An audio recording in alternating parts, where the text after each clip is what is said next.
Quando falamos de vilões nos animes, poucos conseguem transmitir tanto medo, poder e mistério quanto Muzan Kibutsuji, o rei dos demônios de Demon Slayer. Mas quem realmente é esse personagem? Qual sua motivação, origem e curiosidades? Hoje nós vamos dissecar tudo sobre ele, desde sua história na série até inspirações reais que deram vida a esse vilão lendário.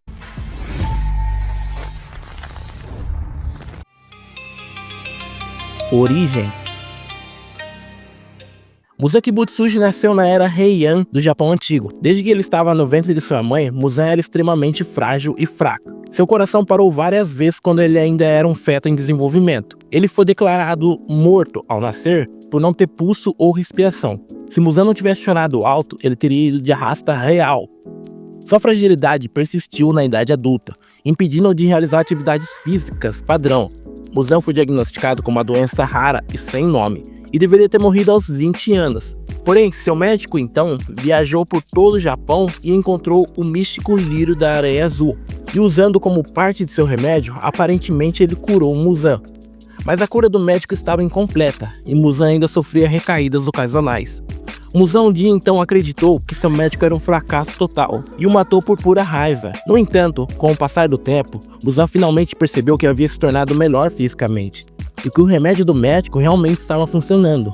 Muzan também percebeu que não conseguia mais andar sob a luz do sol e que tinha um grande desejo por carne humana. Muzan então agora se tornou um demônio devorador de homens. Acho que é desnecessário dizer que sua família foi a primeira vítima de seu terrível apetite.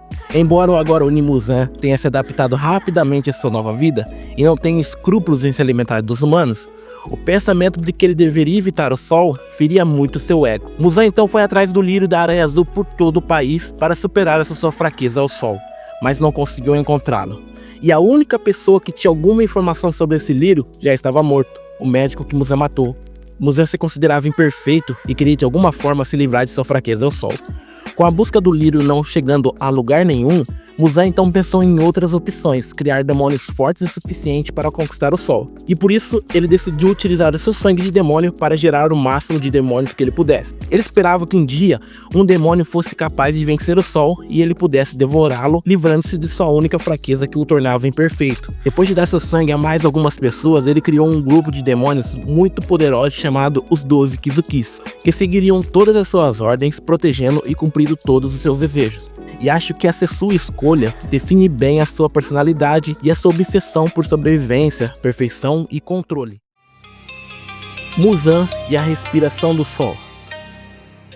Teve uma vez que Muzan quase foi morto por um guerreiro samurai incrivelmente poderoso que possuía a habilidade da respiração do sol. Estando em desvantagem e sofrendo uma derrota esmagadora, Muzan conseguiu fugir do local praticamente morto. Yoriishi, que quase levou Muzan à morte, o dono da respiração do sol, também resgatou uma família com o sobrenome de Kamado dos Onis. E assim começou o maldito destino entre os Muzan e os Kamado. Yoriishi é o criador da respiração do sol e a transmitiu através de uma dança ritualística chamada Hinokami Kagura, que foi passada de gerações em gerações na família Kamado. Yoriishi não apenas criou as 12 formas originais da respiração do sol, mas também aprimorou sua técnica de espada após encontrar Muzan, criando a 13ª forma. A respiração do sol é a técnica original de respiração e a base para outras técnicas de respiração usadas pelos caçadores de demônio.